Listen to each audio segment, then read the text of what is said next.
all Frost players will be so mad might be a meta. I love it. Great job, SBI. It looks cool. Nice, nice, nice. Almost instant. Welcome guys to my channel, and today we're gonna take a look on patch number 13. Lots of huge changes. Well, to be honest, they are minor, but they are super important. So let's start. One of the main changes of this update is use all button. Thank God devs added this quality of life change, and now we can open all bags of silver with only one click, like this. Thank God. And ideal. Also, this button is working on terms of insight, but you will see how does it work. It is chain link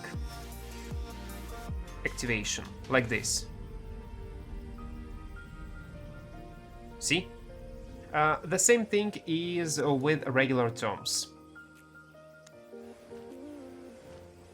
Perfect, perfect. Thank you SBI. Also, you can open Grim challenge chests in the same way. Not Grim. Every chest in this game from Adventure Challenge you can open in such way, which is super useful. Alright. Okay guys, and new referral season reward. This one. Where it is? Okay, this one. Links. Oh. Well, to be honest, it is much better than this one. Much better. So yeah. And you know guys, probably I'll even buy few of them, because it really looks cool, and I can bet in several months this mount skin will cost a lot. This patch will be installed on the live servers 2nd of February. As you can see, there are lots of combat balance changes. And don't worry, link on this forum thread will be under this video, so you can take a look on it by yourself. And let's start. So guys, as you can see, tooltip is wrong a bit. It tells only 30% cooldown reduction when you hit an enemy player. But even if it is new changes, some sort of new changes, it doesn't matter. 30% of cooldown reduction is a huge thing, especially in PvP. But the main thing, look at this, look at this, look at this speed. It is much faster, which is very important in PvP, because if you remember, it is pretty easy to avoid this E-spell with Parry Strike, with literally any defensive ability. It's pretty easy to avoid it. Now it will be harder, which is a good thing. Yes, range was nerfed, but anyway, I think it is a good change, and it is not a nerf, to be honest guys, it is not a nerf. Before we start, let's take a look on all items in my build, so we would test it together. Demon Cape. Yes, it was nerfed, mostly because of semi one-shots or one-shot setups in corrupted dungeons. It was pretty toxic, and with a slight nerf, I don't think it will affect drastically some red builds. I don't think it will, but damage was nerfed from 60 to 50. It is base damage. Next is Guardian Helmet, my favorite item. Well, not only my favorite. Unfortunately, this helmet was used in lots of scenarios, especially in corrupted dungeons. It was one of the must-have options for lots of setups, and now it changed. It will not heal you anymore. Now it is a shield. Oh, it is a shield for 3 seconds. Yeah, it is absorbing lots of damage, but don't forget, it is only a shield, so it will be easy to deal such amount of damage, because it is a shield. That's how shields works in Albion. Unfortunately, they are super weak. But anyway, for tier 8 with full masteries, almost 2k damage, is not bad. On top of that, it will still remove dot damage abilities, spells. For group content, for small scale PvP, maybe even ZVZs, maybe even in ZVZs, it will be super useful. Super useful. For solo, it is actually questionable. The only good thing why you still can use these helmets is to remove dot abilities. The only reason. Yeah, cooldown is less, it is only 30. Oh, we'll see how it goes. I will definitely test it on a live server with my main build. I will try it in corrupt dungeons probably. We'll take a look how it will work in real PvP situations. Also, boots. Yeah. So, the shield charge was reworked a bit.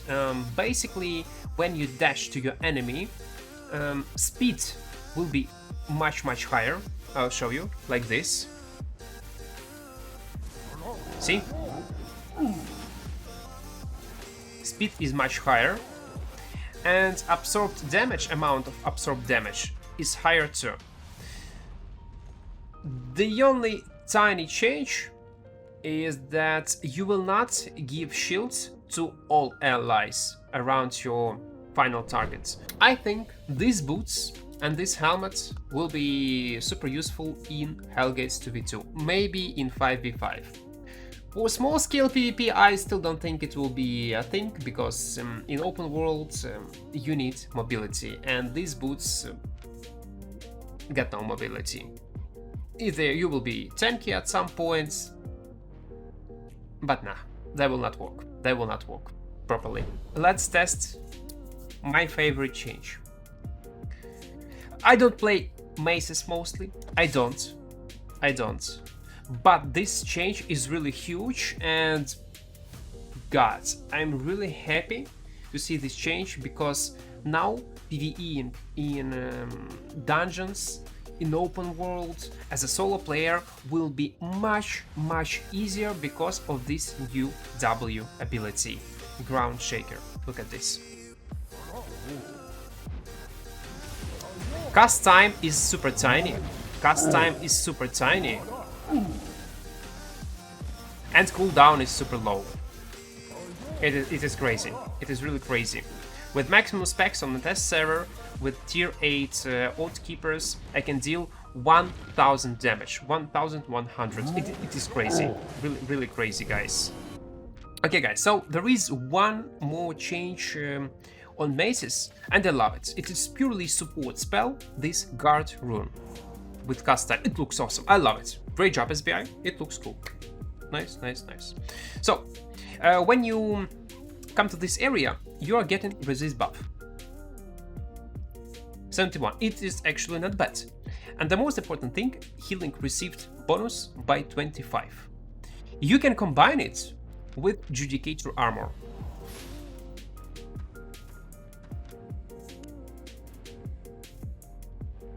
And it is crazy. Crazy support weapon. I love it. New meta ganking is incoming.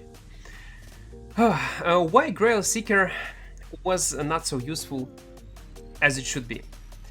Because of activation time on E-Spell. When you was using E-Spell like this, your enemy was rooted only after a short period of time. Now it is fixed, and now you can root your enemy instantly. Range is really crazy. Look at this. It is awesome. I love this weapon. I know that Retro Man want to buff this weapon, this Mystic Brock's ability. Now it will increase your resistance for much higher amounts. But come on, you're still immune to healing.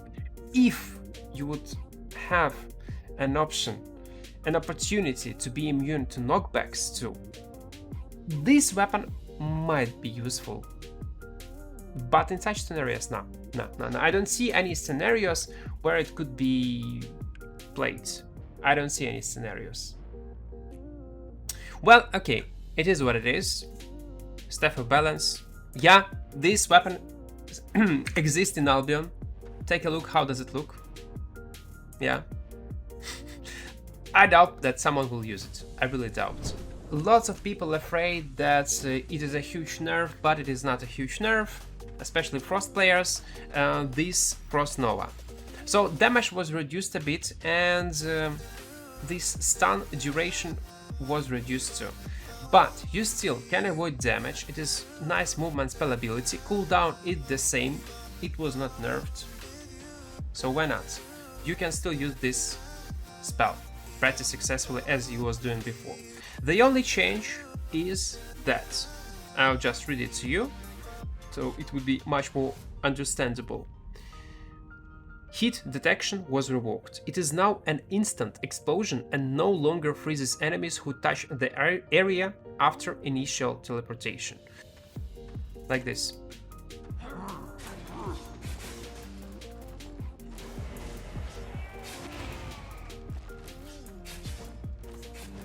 Why he's not frozen?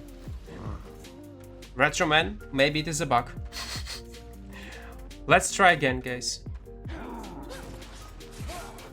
Okay, 3 mobs. Why I cannot freeze enemies? Oh, Frost players will be so mad. Oh, Frost players will be so mad. Okay, now I freeze one, but only one. Oh my gosh. I really feel sorry for you guys. I really feel sorry. Okay, let's move to another weapon. Yeah, so this E spell was buffed without mist color. Native cooldown was buffed to 20 seconds. Now it is only 20 seconds, which is nice, but damage from Q spell in PvP was reduced.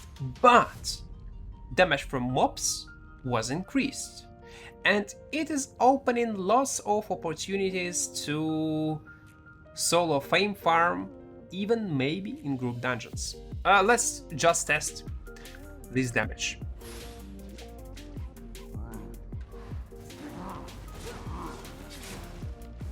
On top of that, you will not reflect damage anymore. You will not. BraodSword. Yeah. Stand time was reduced on E-spell. It means that you will be able to cast any other spells, move your character, make an auto attacks almost instantly after the jump. I'll show. Oh, on top of that, I will test it. On top of that, Split Slash was buffed too. So stand time also was reduced, and thank God. I don't know why Retroman did not change it instantly when devs increase game speed drastically. Because Split Slash was in the same state as it was before when they added it to the game, with a few minor changes, but basically it was the same spell as 2 years ago, and now, thank God, it is buffed. Let's take a look. Look. Almost instant cast. It is still so-so ability, let me explain. And we will test E-spell later. So, the problem with this W Split Slash ability is that hitbox is super weird. Super weird. For example, if your target will be on maximum range and you will hit like this. I hit it mob, yeah, but if it would be a player, I would miss. If it would be a player, I would miss. It is super weird mechanic. In general, hitboxes in Albion are broken at some point, and perfect example is BearPaws. Sometimes you can hit your enemies, sometimes you cannot, plus ping differences. That's why I don't like such spells. I really hate them. When you miss it because of the game luck or game mechanics, it is frustrating. But again, it is what it is. Thank God it was buffed. Okay guys, before we will test BraodSword E-spell, I'll show you one more change. It is Cooler Cowl. It was nerfed from 8 seconds to 5 seconds, but amount of mana that you gain when people are hitting you is much higher. So let's do it. Let's test it.